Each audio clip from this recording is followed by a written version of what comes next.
Oui. Ah, incroyable, ça fonctionne. Bonjour tout le monde, bienvenue pour ce dernier séminaire sandwich de la saison 2023-2024. Et oui, c'est déjà le dernier. Alors, cette année, on aura commencé avec une présentation sur la physique attosgonte dans le cadre du prix Nobel de cette année en physique. Puis après, on aura continué avec une présentation sur la mécanique lagrangienne et hamiltonienne et son application à la marche. Eh bien, un peu dans la lignée de ce deuxième séminaire. Aujourd'hui, on accueille Yves Gossuin. Alors, peut-être qu'il est moins connu des étudiants de bachelier, puisqu'il donne essentiellement cours en faculté de médecine et aux biologistes, mais ça n'en est pas moins un incontournable du département de physique. Et il va nous présenter la physique qui se cache derrière la voix. Et donc, sans plus tarder, je vais lui laisser la parole, puisqu'il va nous parler de la voix. Et donc, je vous souhaite à tous et toutes un bon appétit, et à tout à l'heure pour les questions. J'ai été choisi à cause des élections. Ok, bonjour à tous. Ah, c'est là que je dois aller, pardon. Je croyais que c'était de ce côté-ci que je vais rester. Je me trompe. Ok, donc bonjour à tous, bon appétit. Et je vais essayer de faire fonctionner les choses avec Cyril parce que j'ai eu la mauvaise idée de vouloir mettre des vidéos, ce qui n'est pas forcément une chose facile. Et puis on va aussi essayer d'enregistrer un spectre, de vous montrer un spectre de la voix. Et pour ça, on devra aller sur la tablette. Donc Cyril, par contre, il y a un moment où je vais devoir sauter au-dessus des chaises pour venir là. Alors, il y a peut-être des petits problèmes de mise en page des slides aussi quand on est passé sur le PC. On va faire juste quelques rappels, même si finalement, normalement, c'est des choses que vous connaissez déjà quasiment de vos études secondaires, mais ça vaut peut-être le coup de faire un petit rappel pour bien se mettre dans le contexte, pour après comprendre ce que c'est la voix. Rappelez ce que c'est un son. Un son est une onde longitudinale. C'est pas les ondes qu'on a l'habitude d'imaginer. On verra tout de suite à quoi ça ressemble. Donc on n'est pas du tout dans la corde vibrante. On est sur une onde longitudinale où la perturbation est dans le même sens que la propagation. C'est une onde de compression de matière, et quand on dit matière, c'est à la fois un gaz. Pour ce qui nous occupe aujourd'hui, on va principalement parler d'un son dans un gaz, mais vous savez comme moi que ça peut aussi être dans un liquide ou dans un solide. Il y a des animaux qui utilisent les sons et les ultrasons dans les liquides notamment. Je pense aux dauphins, aux baleines aussi, donc c'est pas limité que au gaz. Évidemment, dans le vide, il n'y a pas de son, vous le savez aussi, donc dans les films de science-fiction où tout explose dans l'espace avec un bruit pas possible, c'est totalement non physique. Mais bon, ce serait un peu ennuyant si quand ça explosait, il ne se passait rien. La vitesse du son dépend du type de matériau, alors je vais essayer d'aller dans le bon sens, avec finalement des vitesses qui sont de l'ordre dans l'air de 340 mètres par seconde. Si vous changez de gaz, on aura l'occasion d'en reparler, la vitesse change. Elle peut être plus grande ou plus petite, ça dépend de la densité du gaz. Le cas le plus célèbre, c'est l'hélium, où on est à 900 mètres par seconde, plus ou moins. Dans l'eau, c'est encore plus rapide, et dans les métaux, ça peut être beaucoup plus rapide. Dans les tissus humains, vous allez me dire, du son dans les tissus humains, pensez à l'application d'échographie où on envoie des ultrasons. La vitesse est de l'ordre de celle de l'eau, parce que vous savez tous qu'on est fait principalement d'eau, donc on est aussi dans les 1500 mètres par seconde. Alors c'est une onde de compression de l'air, donc si on imagine ce petit schéma, on voit des petites molécules d'air qui sont représentées avec une succession de zones de compression et de dépression. Et donc si on met en graphique finalement la pression, on voit qu'on a en effet une pression maximum, minimum et ainsi de suite. J'ai une animation qui permet de voir ça. Alors avant de lancer l'animation, juste quand même pour mettre quelques équations, parce qu'on va être plus dans le descriptif, vous pouvez décrire une onde sonore molécule par molécule, j'ai envie de dire, en regardant la molécule et en disant cette molécule va osciller autour de sa position d'équilibre. Et dans ce cas-là, vous utilisez le truc habituel en sinus oméga t moins kx. Et ce que vous mettez finalement, la variable qui oscille, c'est la position par rapport à la position d'équilibre. Alors, avant de lancer la vidéo, simplement, ce que je vais vous montrer, c'est ce que vous allez voir ici. Vous allez simplement voir ici vraiment la situation réelle avec des petites molécules de gaz qui ont chacune leur position d'équilibre qui est numérotée. Et on va voir quand une onde sonore se propage, ce qui se passe. On va simplement voir ces molécules qui vont chacune osciller autour de leur position d'équilibre. Elles ne vont pas se déplacer réellement. En moyenne, leur position, ce sera toujours la position d'équilibre, mais elles vont osciller autour de leur position d'équilibre. Et vous avez au-dessus un petit graphique qui vous donne la distance de chacune des molécules par rapport à sa position d'équilibre. Donc par exemple, celle-ci est un peu à gauche, donc la distance est négative. Celle-ci est juste au milieu, donc elle est plus ou moins au bon endroit. Alors la chose que je veux vous montrer avec cette vidéo, alors ça va être compliqué parce que normalement je l'arrête à certains moments, mais là on va pas y arriver. Ce que je voulais juste vous montrer, c'est que finalement on peut aussi voir l'onde sonore d'une autre manière comme étant une onde de pression. Et c'est important parce que finalement notre oreille, c'est ça qu'elle détecte. Et donc une onde de pression, ça va juste être de regarder ce milieu. Et donc on peut juste peut-être quand même, avant même de lancer la vidéo, le regarder ici. C'est voir qu'ici, les molécules sont plus proches les unes des autres. Donc ça correspondrait à une situation où la pression est plus importante. Et donc dans ce cas-là, qu'est-ce que vous mettez en graphique? Simplement delta P, la différence de pression par rapport à la pression atmosphérique, en disant qu'il y a une certaine amplitude qui va dépendre de l'intensité sonore. Et vous avez ici un cosinus d'oméga t moins kx. Vous me direz, mais il s'est trompé, il a mis cosinus au lieu de sinus. Pour une fois, je ne me suis pas trompé. C'est juste parce qu'il y a un déphasage entre l'onde de pression et l'onde de déplacement. On le voit très bien ici. Regardez la position 8. La molécule 8 est quasiment à sa position d'équilibre. Donc on a un 0 en termes de position et d'onde de position. On serait un 0 ici. Par contre, au niveau de l'onde de compression, on serait un maximum de pression. Et donc, on a quelque chose qui est bien un déphasage de 90 degrés entre les deux ondes. Donc, c'est deux manières de décrire la même chose, mais il y a un déphasage entre les deux. On verra que ça a une importance. Alors, tu peux lancer la vidéo juste pour qu'on la voit parce qu'elle est belle, mais on va juste voir en réel ce qui se passe. Et vraiment cette onde qui est à la fois vue comme une onde de compression, ça bug un petit peu, et aussi simplement, si vous regardez une seule des molécules, vous allez voir simplement qu'elle oscille autour de sa position d'équilibre. Alors, ce qu'on peut, alors je vais aller dans le bon sens, si j'arrive jusqu'au bout ça va aller, hop, alors, tu dois l'arrêter tu crois? Hop, voilà. Alors l'autre chose dont on doit parler maintenant, c'est les ondes stationnaires, parce que dans ce qui se passe au niveau de la voix, c'est principalement des ondes stationnaires à différents niveaux, au niveau des cordes vocales et au niveau des cavités de résonance. Et donc un rappel très rapide, parce que vous avez vu ça aussi dans votre jeunesse, une onde stationnaire, c'est quelque chose qui peut se produire dans un milieu quand dans le même milieu vous avez des ondes qui se propagent en sens opposé. Une qu'on va appeler onde incidente, et comme souvent celle qui va en sens opposé, c'est quelque chose qui a été réfléchi, une autre qu'on appellera onde réfléchie. Ici, vous avez la bleue en incidente et la rouge en réfléchie. Et quand vous faites, via le principe de superposition, la somme de ces deux ondes, vous avez cette onde noire, qui est la vraie onde. Alors, si jamais on était, donc là, je suis avec une onde transverse, c'est dans une corde, pour bien illustrer les choses, eh bien, ce qu'on voit, c'est qu'on a des points qui vont ne pas bouger du tout, qu'on appelle les nœuds, et des points, parce que dans l'expérience de la corde, c'est comme si on avait fait un nœud dans la corde, et des points dont l'amplitude de vibration va être maximum, c'est ce qu'on appelle les ventres. Là, je vous l'illustre avec une corde, mais en fait, on a exactement le même type de phénomène possible pour une onde sonore. Ici, il faut savoir une chose, c'est que on n'a pas mis de conditions géométriques, c'est-à-dire que quand on fait ces calculs-là, on imagine que l'onde vient de l'infini, elle vient de la gauche, elle vient de l'infini, elle est réfléchie à cet endroit-là, et puis elle revient, avec une condition d'inversion de phase ici à la réflexion. Et si vous faites ça, il y a toujours une onde stationnaire. Si elle vient de l'infini, il y aura toujours une onde stationnaire, il n'y a pas de condition de fréquence de résonance ou de longueur d'onde de résonance. On va voir tout de suite que dans la vraie vie, forcément, il va y avoir des conditions de ce type-là. Alors la distance entre deux nœuds successifs, ça on peut le montrer facilement, c'est une demi-longueur d'onde, et la distance entre un nœud et un ventre successif, c'est un quart de longueur d'onde. Ça va être important pour la suite. Alors, est-ce qu'il vient? Alors, pour un milieu fini, c'est plus compliqué. Enfin, c'est plus compliqué. Non, c'est pas plus compliqué. Pour un milieu fini, en fait, on doit placer un certain nombre de nœuds et de ventres dans mon système. Et donc, la question, c'est de savoir ce qu'on a à chaque extrémité. C'est ça le jeu. Et donc, si vous prenez une corde vibrante, on a un nœud d'un côté, un nœud de l'autre. On sait que la distance entre deux nœuds successifs, c'est lambda demi. Vous auriez, par exemple, ici, une condition de résonance qui s'exprime en longueur d'onde en disant la longueur de mon milieu, si je vois ça, elle est égale à lambda demi. Si au contraire je vois ça, où j'ai un nœud entre les deux, dans ce cas-là, la longueur de mon milieu, c'est 2 lambda demi. Ici, longueur de mon milieu, 3 lambda demi. Vous avez une condition sur les longueurs d'onde qui sont juste liées à la longueur de votre milieu et donc à la géométrie quelque part de votre milieu. C'est là que les conditions de résonance interviennent et c'est là qu'on voit qu'on ne va pas avoir des ondes stationnaires pour n'importe quelle longueur d'onde. On aura des ondes stationnaires pour des longueurs d'onde bien précises et donc pour des fréquences bien précises. Vous connaissez l'histoire. Dans ce cas-ci, la longueur de votre milieu doit être un certain nombre de demi-longueurs d'onde. Lambda demi, 2 lambda demi, 3 lambda demi. Et on peut trouver une condition en fréquence, simplement, vous connaissez le lien entre la fréquence et la longueur d'onde. Alors, juste pour vous montrer que ça peut marcher sur des milieux plus complexes que bêtement une corde, on peut essayer de lancer la vidéo. ça peut fonctionner sur des milieux plus gros, plus macroscopiques, avec plein d'harmoniques, donc vraiment l'harmonique la plus... Vous avez ici une vidéo d'un pont en Russie, où vous voyez les nœuds et les ventres.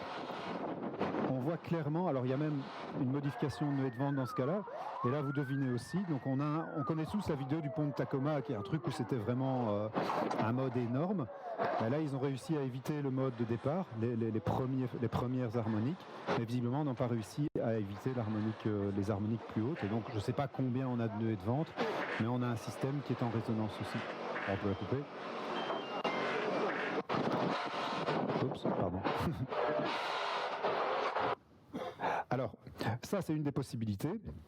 L'autre possibilité, c'est d'avoir des systèmes de ce type-là, avec un ventre de chaque côté.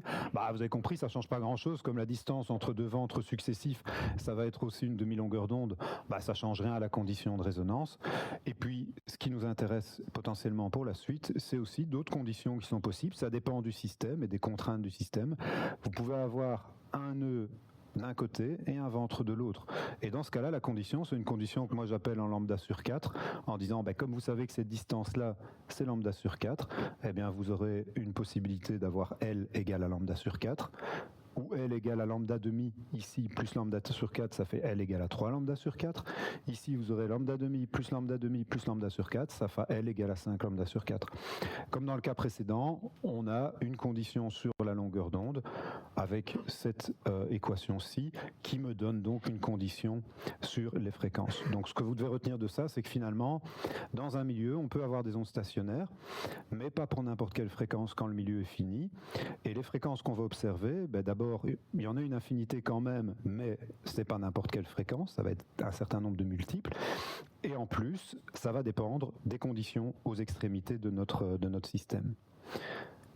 Alors ici je vous montre pour une onde stationnaire sonore cette fois-là, alors j'ai piqué ces vidéos-là sur la page personnelle de quelqu'un de l'UCL dont j'ai noté le nom ici parce que c'était quand même très bien fait. Ce que vous voyez là, c'est pas le même graphique que tantôt. Ici c'est vraiment une onde stationnaire sonore parce que dans ce tube d'air par exemple, on a à la fois des ondes incidentes et des ondes réfléchies. Et ce que vous voyez, c'est qu'il y a des points, par exemple, si on regarde celui-ci, la molécule ne bouge quasiment pas. Là, on aurait ce qu'on appelle un nœud de déplacement. Par contre, si vous regardez celui-ci, il oscille au maximum autour de sa position d'équilibre. Là, on aurait un ventre de déplacement. D'accord ? L'idée, c'est que vous avez exactement la même chose que ce que je vous ai montré avec les cordes. Simplement, c'est avec une onde longitudinale, avec une onde sonore. Bon, pour être franc, les vitesses, c'était sur la vidéo, c'était beau, mais je n'en fais strictement rien, donc vous n'êtes pas obligé de les regarder. Ça, c'est une condition où vous avez votre tube qui est ouvert aux deux extrémités. Alors, il faut faire attention à ce qu'on dit quand on fait des sons. Moi, au début, c'est un truc qui me perturbait. Si c'est ouvert aux extrémités, les molécules sont libres de bouger. Et donc, la condition, c'est un ventre de déplacement aux extrémités. Ici, si c'est ouvert aux deux extrémités, vous avez un ventre de déplacement là et un ventre de déplacement. Là où c'est vicieux, c'est que, souvenez-vous, il y a un déphasage entre l'onde de pression et l'onde de déplacement. Et donc, un ventre de déplacement, ça va être un nœud de pression. Et donc ça, c'est un truc un peu bizarre. On le voit très bien là. Si vous regardez les molécules ici, elles sont quand même plus ou moins toujours espacées de la même grandeur. Et donc, en termes de pression, ça ne varie pas beaucoup. Tandis que si vous regardez celle-ci, qui bouge très peu en déplacement autour de sa position d'équilibre, regardez, elle est comprimée, elle est dilatée, et donc là, on a en réalité un ventre de pression. Donc il y a un ventre de déplacement, c'est un nœud de pression, je ne peux pas le dire autrement. Alors la condition dans ce cas-ci, on avait un nœud au milieu, donc on a L égale à 2 lambda demi. Si vous avez un ventre de déplacement d'un côté, comme c'est le cas ici, mais un nœud de déplacement de l'autre, parce que votre tube est fermé, donc la molécule, elle ne s'est pas bougée, dans ce cas-là, vous avez une condition lambda sur 4, c'est ce qu'on a là. Alors, venons-en à ce qui nous intéresse, qui est la voix. Alors, qu'est-ce qui se passe quand on parle ? Quand on parle, on a plusieurs étapes et plusieurs ingrédients. On connaît tous un des ingrédients, c'est les cordes vocales. Pour beaucoup de gens, et moi le premier, avant de devoir essayer de comprendre ça, pour moi la voix, c'est les cordes vocales. Alors d'abord, qu'est-ce que c'est que les cordes vocales ? Les cordes vocales, ça va être en fait une structure ligamenteuse. Alors, vous les voyez ici. Donc ça, c'est vraiment... Alors, j'avais une vidéo, mais on n'aura pas le temps de la regarder. C'est vraiment ce que vous voyez quand vous mettez un endoscope et vous rentrez par le nez, vous passez par la gorge. Voilà ce que vous allez voir. Ici, vous avez ces cordes vocales qui sont celles qui vont vibrer. Et pourquoi elles vibrent ? Alors, elles vibrent parce que quand vous allez parler, Bon, c'est un réflexe évidemment, vous les tendez et vous les fermez. Donc ce rideau, si j'ai envie de dire, se ferme. Mais quand vous allez parler, vous allez aussi provoquer un flux d'air qui vient de vos poumons, de votre trachée, qui va venir pousser sur cette membrane qui est fermée. À un moment, eh bien, vous allez pousser tellement fort que vous allez les ouvrir. Ici, vous voyez les cordes vocales de profil, c'est ce qu'on vous montre. Au départ, elles sont fermées, et puis à un moment, paf, elles s'ouvrent. Ça crée une onde de choc qui va créer une onde sonore qui va se propager dans ce qu'il y a au-dessus, c'est-à-dire notre gorge, notre nez, notre bouche. Et juste après, qu'est-ce qu'elles font ? Eh bien, elles vont se refermer. Alors pourquoi elles se referment ? C'est l'effet Venturi. Elles s'ouvrent, il y a un passage assez mince qui se crée, l'air s'engouffre, passe à vitesse importante. Si vous utilisez la loi de Bernoulli, quand on a une vitesse importante, la pression diminue. Et donc, à cause du passage de l'air, elles se referment. Elle se referme, l'air qui vient de la trachée repousse dessus, elle se rouvre. L'air s'engouffre vite, pression diminue, elle se referme. Autrement dit, les cordes vocales, ce qu'elles créent, elles vibrent, donc c'est un peu comme une corde de guitare. La manière dont ils décrivent ça, c'est plutôt de dire qu'à chaque fois qu'elle s'ouvre, vous créez une petite onde de choc là, et puis vous la recréez. Donc c'est plutôt comme si ça hachait un flux d'air qui vient des poumons. Le résultat est le même, le résultat c'est qu'au final, on a quelque chose qui crée un son de base. Alors ce son de base, je vais juste, en frein de la règle, je vais passer par là pour juste prendre un truc. On va pas encore le bouger. Hop, je vais prendre ça. Ce son de base, ça n'est pas notre voix. Donc vous pourriez vous dire, oups, c'est avec ça que je fais ma voix. Le son de base, ça ressemble à ceci. Donc ça, c'est des cordes vocales électroniques. Et donc le son de base, il ressemble à ça. Donc on n'est pas encore du tout sur une voix telle qu'on la connaît. Et donc ce qu'il faut qu'on comprenne maintenant, c'est comme une sorte de buzzer, c'est comment, à partir de ça, on arrive à créer la voix. Alors, avant de faire ça, on peut déjà se poser quelques petites questions. Mais c'est d'abord, quand même, qu'est-ce que j'ai comme liberté sur le son créé par la corde vocale ? D'abord, j'ai quand même une liberté, c'est que je peux les tendre. Donc il y a des muscles qui permettent de tendre les cordes vocales. Et ces muscles, si vous imaginez une corde vocale comme étant une vraie corde reliée d'un côté à l'autre, avec un nœud, vous avez ceci comme condition de résonance, ceci comme condition sur la fréquence. Et qu'est-ce que vous voyez ? Alors faites attention, c'est pas la vitesse du son, c'est la vitesse de l'onde transverse dans ce cas-ci au niveau de la corde. Eh bien, si vous voulez changer la fréquence, vous avez plusieurs possibilités. Changer la longueur. Bon, ça c'est un peu compliqué. Là maintenant, votre longueur, elle est ce qu'elle est. Mais quand vous êtes petit, c'est plus petit. Et quand vous grandissez, ça devient plus grand. C'est pour ça que la voix d'un enfant est plus aiguë que la voix d'un adulte. D'accord ? Deuxième chose, les hommes et les femmes n'ont pas tout à fait la même longueur de corde vocale. Les cordes chez les hommes sont un peu plus grandes et donc la fréquence va être un peu plus faible. Vous savez tous qu'a priori, les hommes ont une voix un peu plus grave que les femmes. Dernière chose, la vitesse. Alors la vitesse, vous pouvez jouer dessus. Et ça, c'est ce que vous faites si vous faites des sons plus aigus.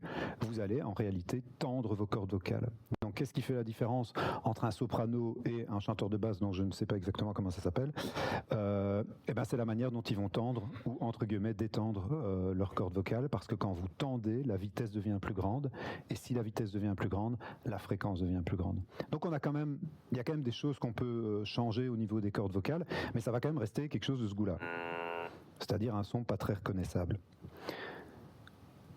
Alors, juste pour vous donner une info, c'est que si on regarde les grandeurs qu'on obtient, si on prend, sans forcer la voix pour un homme ou une femme, on est aux alentours de, alors c'est des chiffres approximatifs, mais 125 Hz pour les hommes et 250 Hz pour les femmes. Ça, c'est le mode fondamental. Il faut savoir qu'en fait, on va avoir plein d'autres modes, on va avoir toutes les harmoniques, mais au départ, on est dans ces eaux-là. Alors maintenant, c'est là que ça devient intéressant. C'est qu'est-ce qui se passe après ? Ce qui se passe après, c'est que vous avez des cavités résonantes. La cavité résonante la plus simplifiée que vous puissiez imaginer, c'est dire j'ai mes cordes vocales, qui sont plus ou moins là, je dirais, puis j'ouvre la bouche, et donc ma bouche, je schématise ça comme un gros tuyau rempli d'air. Fermer une extrémité au niveau des cordes vocales et ouvert au niveau de ma bouche pour bien faire. Donc je schématise par ça. Alors plus ou moins, l'espacement des doigts c'est plus ou moins 20 cm. Entre ça et ça, il y a plus ou moins 20 cm. Donc je dis voilà, c'est un tube fermé d'un côté, ouvert de l'autre, 20 cm de long. Et donc je peux estimer la fréquence de base que ce tuyau d'air va me permettre d'amplifier. Là, on rentre dans un truc plus compliqué. Ça, c'est mon son de départ. Il y a plein de fréquences dedans. Et grâce à ce tuyau d'air, je vais aller chercher certaines fréquences, les amplifier, et les autres, je vais plutôt les atténuer. C'est comme ça que ça fonctionne. D'accord ? Si on regarde la fréquence qu'on va favoriser avec une résonance dans ce tuyau d'air, on tape plus ou moins dans les 400 Hz. C'est un peu logique, notre voix, 400 Hz, c'est plus ou moins le La. Hein. Nos voix, elles sont dans ces eaux-là. Je veux dire, si je vous parlais avec une voix super aiguë, vous demanderiez quoi ? Une voix super grave aussi, parce que vous avez l'habitude qu'on parle plutôt dans ces fréquences-là. Alors, ce graphique-ci résume tout. Donc, c'est celui-là qui, à mon avis, est peut-être le plus important. Ça, c'est vos cordes vocales. Donc ça, c'est ça. D'accord ? Ensuite, là-dedans, vous allez faire votre marché, entre guillemets. Vous allez aller sélectionner certaines et pas d'autres. Vous faites une onde stationnaire avec ça. Ça revient à dire que vous allez moduler ce spectre-là, donc c'est un spectre, j'aurais dû le dire depuis le début, c'est l'amplitude en fonction de la fréquence, et bien vous allez dire, je vais prendre ce qui correspond à la première résonance de ce tuyau-là, puis la deuxième qui sera x3, puis la troisième qui sera x5, parce qu'on a une condition en lambda sur 4, et donc le son final qu'on détecte, c'est quoi ? C'est ça, fois ça. Et donc au final, le son, c'est ça. Ce qui sort de votre bouche, c'est ça. Et c'est ça qui est reconnaissable comme étant par exemple une voyelle. Un A, un E, un I, un OU. Je ne l'ai pas dit, mais ici on parle des voyelles. Pour les consonnes, ça peut être assez différent. Alors en pratique, évidemment, votre gorge, votre bouche et votre cavité nasale, parce que les trois participent, ça n'est évidemment pas des tubes rectangulaires remplis d'air. Et donc en réalité, on peut s'amuser à modéliser tout ça par des tuyaux qui ont des formes un peu plus réalistes. Et après, vous avez simplement ici le genre de modulation que vous auriez. Et donc de nouveau, on a un spectre. Et donc vous voyez que si je prends un tuyau tout simple, c'est ce que je viens de vous montrer, R1, R2, R3. Et si vous prenez des tuyaux avec des drôles de formes, vous avez des trucs différents. Et ces pics-là, on appelle ça les formants. Et c'est ça qui va être différent. C'est leur position, leur amplitude qui va être différent quand vous faites un A, un E, un I, un OU. C'est ça qui va bouger. Et c'est là que le phénomène d'articulation prend tout son sens. Donc souvent quand on parle de voix, on ne pense pas à l'articulation, on pense aux cordes vocales. On est en fait vraiment dans un niveau très simpliste, on pourra aller beaucoup plus loin que ça. Et donc les enveloppes vont être beaucoup plus élaborées que ce que je vous ai dit au départ. Alors que je vois où j'en suis. Donc si on doit vraiment essayer de schématiser ça, voilà ce que vous avez. Vous avez vos cordes vocales qui sont ici, votre cavité orale, votre cavité nasale et un peu votre gorge. À la sortie de ceci, vous avez ça, ce spectre-ci. Je vous montrerai le spectre de ça. Vous verrez qu'en effet, c'est plein de fréquences comme ça. C'est pas un bruit, c'est-à-dire que c'est pas quelque chose où il n'y a aucune fréquence qui apparaît, mais en fait, il y en a plein. Et puis après, grâce aux résonances là-dedans, vous allez aller chercher certaines fréquences, celle-ci, celle-ci, celle-ci, et atténuer les autres. Et c'est comme ça qu'on a un son. Et si vous mettez votre oreille à la sortie de la bouche, ça, vous allez reconnaître une voyelle. Vous allez reconnaître un A, un E, un I, un OU. Alors voilà, par exemple, le A, le I, le OU, ce que ça donne comme type de fréquence. Alors vous allez me dire, mais comment je fais pour changer ? En fait, vous vous en rendez pas compte, mais on est tous, là je suis en train de le faire, mais j'y réfléchis pas, sinon je vais commencer à baver. Quand vous parlez, vous n'arrêtez pas de changer les conditions de résonance de vos cavités de résonance.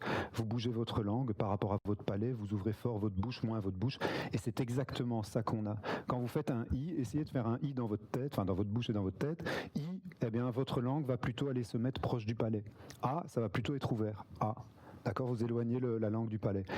Vous changez les conditions de résonance, vous changez cette enveloppe et vous avez au final un son qui est différent. Alors, c'est maintenant que je vais essayer de vous montrer ces différents spectres. Alors, on va essayer de voir si on sait passer de l'autre côté. Hop. Alors, il me reconnaît. Bon, ça, tant pis, on n'aura pas le temps. Alors, donc là, vous avez un système qui permet d'avoir le signal. Alors, je vais essayer de ne pas me tromper avec tous les trucs que j'ai en main. Là, vous avez le signal temporel. Là, vous avez le spectre.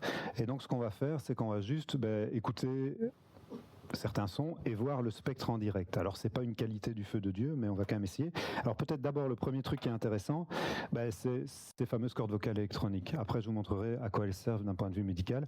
Mais si vous regardez le son que ça fait, c'est comme je vous disais, plein de fréquences. Plein, jusqu'à un certain nombre de hertz. Alors j'ai juste un problème avec l'échelle qui est là. Il y a un petit bug dans le bazar. je vais juste essayer de changer et de mettre true X et puis de retirer true X et là ça marche. Ok. Alors maintenant ce qu'on va faire c'est voir si on sait faire une onde stationnaire dans un système, donc pour passer de ça à quelque chose qui ressemble plus à une voyelle. Alors là, j'ai mon système, hop, et Mathieu avait fait des systèmes qui sont en fait des bouts de cylindres qu'on met les uns à l'arrière des autres avec des diamètres différents. Ça simule les cavités buccales quand vous faites un certain mouvement avec votre langue. Et donc par exemple, alors je ne sais plus qui est qui pour être franc, alors on va faire ça comme ça, hop. Et donc qu'est-ce que vous avez ? Eh ben, vous allez voir que le son va être différent. Vous voyez, il y a certains massifs qui sont amplifiés et d'autres qui sont plutôt atténués. Alors si je change de système, je vais avoir quelque chose de différent. Et si je prends le dernier, bon, lui il ne change pas des masses. Alors je pense que là c'était A et O. Alors vous êtes gentil, donc vous allez me dire que vous reconnaissez à tous les coups, mais ça ce serait plutôt un A ou un E. On l'a pas noté dessus, on aurait dû. Et ça, je ne sais plus lequel c'était, c'est celui-ci je pense. Plutôt un O, mais pour être franc, je ne suis pas tout à fait sûr, on aurait dû le noter. Alors si je fais moi les sons, vous allez voir la même chose. Alors ce que je vais faire, c'est passer d'une voyelle à une autre, et vous allez voir ces formants se déplacer simplement, d'accord ? A, E, I, O, U. Ce que je fais là, c'est modifier simplement les conditions de résonance dans mon système. Alors, je vais juste stopper ça. Alors, bon, on est quasiment dans les temps. Hop.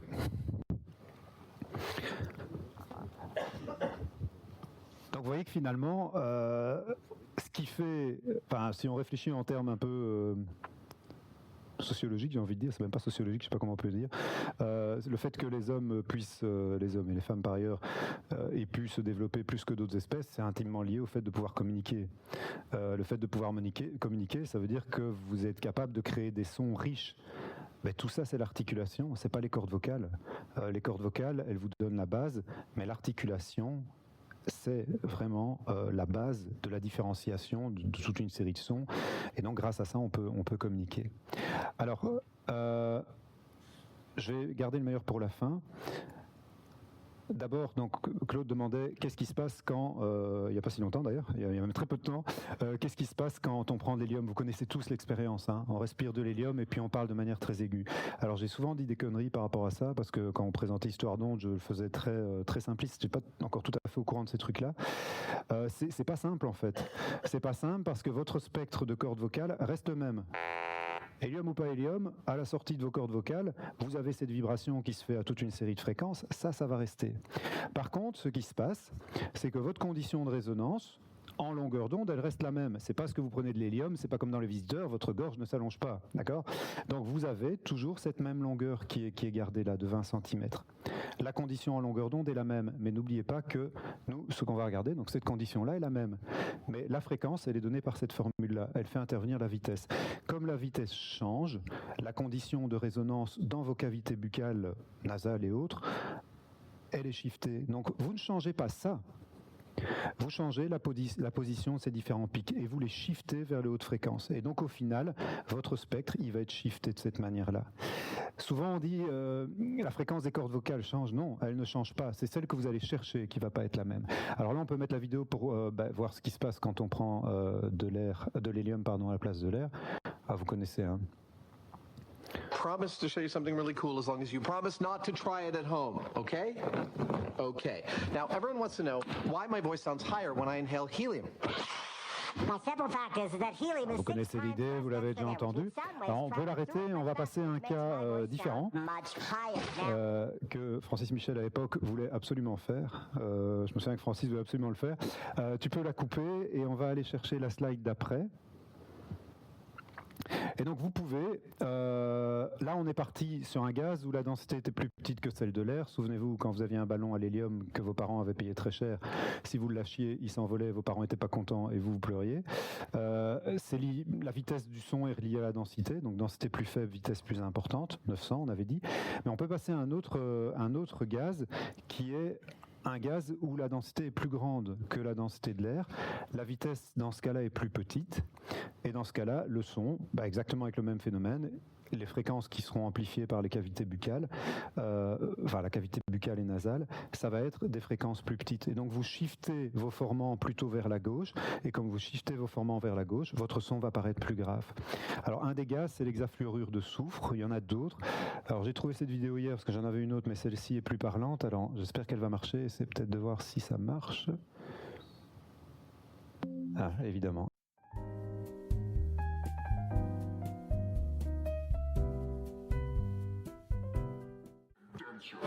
Alors, donc, il est en train d'inhaler du SF6 cette fois-là.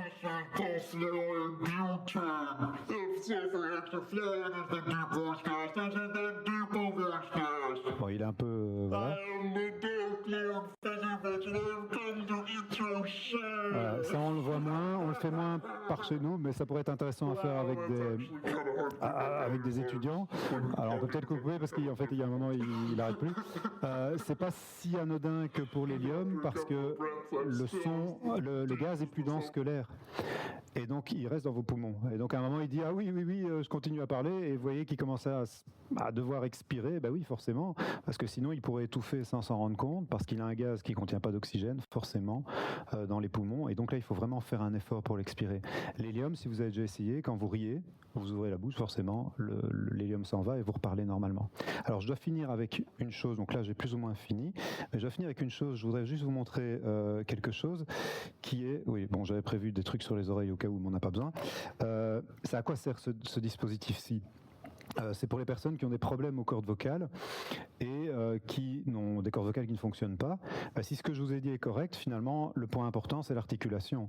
Et donc, si on part non pas avec le son des cordes vocales, mais qu'on part avec ce son-ci, en articulant, on peut peut-être malgré tout avoir une voix. Vous connaissez peut-être des gens qui ont eu affaire à ça, ou qui éventuellement, alors parfois ça se porte de manière beaucoup plus discrète que ça. Et donc ce que je vais faire, c'est mettre le dispositif là, ça va faire vibrer, ça va créer un son, ça va faire vibrer éventuellement là mes cartilages, et ça va prendre le rôle entre guillemets des cordes vocales, et si j'articule, on va quand même plus ou moins entendre ce que je dis. Alors... Donc là, mes cordes vocales ne fonctionnent pas. Je fais juste articuler.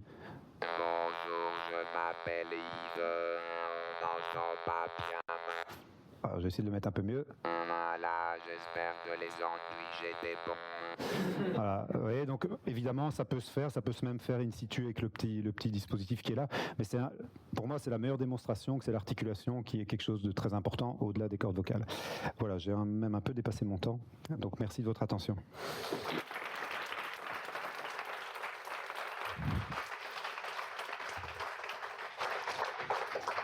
Merci à toi, Yves, pour ce super séminaire. Est-ce qu'il y a des questions dans l'assistance ? Oui, j'en vois déjà une. La question à laquelle on ne peut pas couper, comment on fait un ventriloque ? J'en sais fichtrement rien. Ça, c'est la réponse à laquelle on ne peut pas couper non plus. En fait, je pense qu'il il utilise pas les mêmes outils au niveau de l'articulation. Franchement, Je crois qu'il utilise essentiellement la gorge, mais c'est quand même quelque chose d'assez surprenant, assez complexe. Ouais, j'oserais pas dire. Franchement, là, j'ai pas la réponse. Est-ce qu'on a une autre question ? S'il n'y en a pas, alors je vais me permettre d'en poser une, parce que j'en ai une pour une fois. Il y a une semaine, j'ai eu une grosse extinction de voix, et je dois dire que je ne m'étais jamais posé la question de comment est-ce que ça se fait que cet appareil peut dysfonctionner. Qu'est-ce qui se passe quand on a une extinction de voix ? Vous avez de bonnes questions, en fait. Merci de l'avoir posée. Comme on approche des élections, j'essaie d'utiliser les mêmes trucs. À mon avis... Moi, je dirais que c'est clairement un problème au niveau des cordes vocales, là, clairement, parce que l'articulation, tout fonctionne. Parce que ce serait au niveau de la vibration, que les propriétés de vibration ne sont pas les mêmes. Je sais bien que les chanteurs, c'est exactement le même genre de problème qu'ils ont, et dans ce cas-là, la consigne, c'est de absolument rien dire pendant un certain temps. Alors, est-ce que c'est au niveau des ligaments ? Ou est-ce que c'est au niveau des muscles qui tendent les cordes vocales ? J'oserais pas le dire. Ça doit être l'un ou l'autre. Par ailleurs, quand on réfléchit aux ondes stationnaires, quand on a le nez encombré, il faut se dire que tous les graphiques que je vous ai montrés, ça dépend aussi de l'absorption et de l'atténuation de l'onde sonore comme un système de résonance. Finalement, le pic de résonance est d'autant plus large qu'il y a des pertes.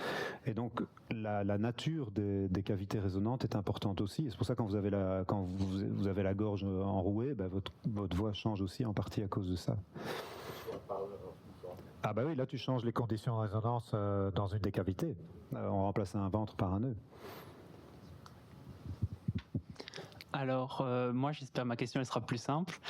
En référence à Histoire d'onde, où je sais que vous l'avez expliqué pendant plusieurs années aux élèves et que moi et Florian, on l'explique aussi aux élèves de secondaire, je me suis posé la question parce qu'on explique, nous, dans Histoire d'onde, que la différence de vitesse, le fait que la vitesse du son dans un liquide ou un solide, c'est plus rapide, on l'explique en disant que la densité des molécules dans le milieu est plus grande. Sauf que là, du coup, on dit que dans l'hélium, la densité est plus faible, donc la vitesse est plus grande. Donc, est-ce qu'on dit de la grosse mouise aux élèves de secondaire ou est-ce qu'il y a des exceptions? Je pense que c'est dangereux parce que clairement dans un gaz ça marche pas et je pense que la propagation dans le liquide et dans le solide, c'est pas comparable comme ça facilement à ce qui se passe dans un gaz parce qu'on a un milieu dont la densité peut changer et un autre où la densité ne peut pas changer a priori. Et donc moi je dirais juste, je pense que c'est peut-être plus simple de juste dire voilà, ça dépend du milieu. Et je sais pas si j'irais dans quelque chose de plus large parce que c'est vrai que si tu dis que dans un solide ça va très vite parce que les molécules sont très proches, enfin les atomes en tout cas sont très proches, dans le cas de l'hélium t'es bien mal pris quoi. Donc moi je dirais juste ça dépend du milieu. Je pense que c'est déjà pas mal en soi. Parce que je suis pas spécialiste de ce qui se passe. Enfin, je suis déjà pas spécialiste de ce qui se passe dans l'air, mais alors les solides et les liquides, il faut un petit peu revoir tous les schémas que je vous ai montrés, notamment avec les petites molécules qui font ça. Dans un solide et dans un liquide, c'est pas comme ça. Hein. Ça peut pas être autant que ça en tout cas. Donc faut voir comment on peut le décrire de manière plus claire. Oui, les personnes qui ont un cancer de la gorge, on doit parfois leur enlever les cordes vocales. Est-ce qu'on peut miniaturiser l'appareil oui, je pense à l'intérieur? J'ai vu il n'y a pas longtemps quelqu'un qui dans une file d'attente et je pense que ça devait être ça parce qu'il appuyait sur sa gorge et ça donnait un son qui était exactement le même que celui-là. Donc je pense que oui, sans doute qu'il y a des trucs miniaturisés et donc en effet la personne appuyait et puis elle articulait et ça marchait. Donc je pense que oui, ça a dû. Bon, ça c'est peut-être la version préhistorique ou c'est peut-être une version un peu moins chère. Ça coûtait quand même, je sais plus moi, 500 €, quelque chose comme ça. Mais donc sans doute que la version plus petite permet d'être beaucoup plus discrète. Est-ce qu'il y a encore une question dans la salle? Ah oui. Il en a déjà posé une, non? Parce que je ne sais pas répondre à ces questions. Non, mais ici, l'output de l'appareil en question, pour ceux qui ont plus de 30 ans ou que sais-je, ça fait penser au balbutiement de la synthèse vocale. Ouais, voilà. Quand on a un peu cet effet buzzer dans la. Ouais, mais je pense que c'est vraiment ça. Hein. Ouais. Une dernière question peut-être? Non. L'assistance est épuisée. Moi aussi. Très bien. Du coup, il me reste simplement à vous remercier pour votre assiduité cette année et à vous dire à l'année prochaine. On espère pouvoir organiser ça de la même manière que cette année.